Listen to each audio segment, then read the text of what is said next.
Hi guys, இந்த மாதம் August 13ஆம் தேதி ரிலீஸ் ஆன விஸ்வநாத் அண்ட் சன்ஸ் சூர்யா நடித்த இந்த படம் வந்து ஒரு பெரிய லெவலில் வெற்றி அடைஞ்சிருக்கு.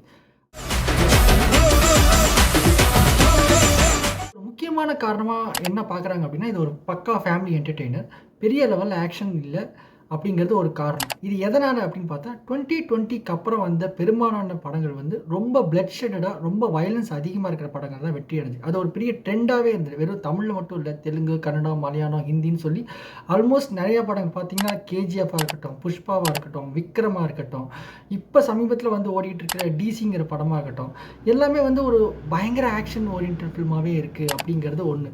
அதுக்கு வரவேற்பு இருந்தது, மறுக்கிறதுக்கு இல்லை. ஆனால் ஒரு சேச்சுரேஷன் வந்திருக்கு. இது எதனால் அப்படின்னு பார்த்தா, லாஸ்ட் இயர் வந்த மதகஜராஜா கிட்டத்தட்ட 12 வருஷத்துக்கு அப்புறம் ரொம்ப டிலேக்கு அப்புறம் வந்த ஒரு படம் வந்து பெரிய லெவலில் தமிழில் வெற்றி அடைஞ்சிது. அதேமாதிரி தெலுங்கில் வந்து சங்கராந்திக்கு வஸ்துனாம் அப்படிங்கிற ஒரு படம், அதுவும் பெரிய அளவில் வெற்றி அடைஞ்சிது. இந்த வருஷம் பொங்கலுக்கு வெளியான படத்தில் படம் வந்து மனசங்கர வரப்பிரசாத் காரு அப்படிங்கிற ஒரு தெலுங்கு படம்.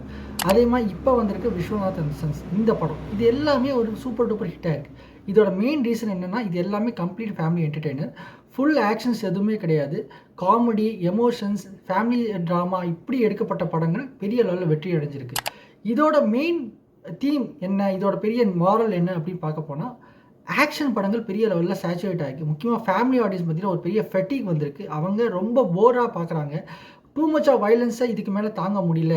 மேபி யங்கர் டெமோகிராஃபில் இருக்கிறவங்க 25 வயதுக்கு உட்பட்டவர்கள் மேபி ரசிக்கலாமே தவிர, most of the family audience பார்க்குறதில்ல. முக்கியமாக 80s 90s கிட்ஸ் எல்லாமே இப்போ ஃபேமிலி ஆடியன்ஸாக மாறிட்டாங்க. அவங்க யாருமே வந்து இது பெரிய லெவலில் விரும்புறதில்லை. அவங்க ஒரு பக்கா ஃபேமிலி ஜாலி என்டர்டெய்னர் தான் எதிர்பார்க்குறாங்க. நீங்கள் இதை எப்படி பார்க்குறீங்க? இந்த ட்ரெண்ட் மாறும்னு நினைக்கிறீங்களா? நிறைய ஃபேமிலி ஃபிலிம்ஸ், காமெடி ஃபிலிம்ஸ் இனிமேல் வரும்னு நினைக்கிறீங்களா? கீழே மறக்காமல் கமெண்ட் பண்ணுங்கள். பாய்.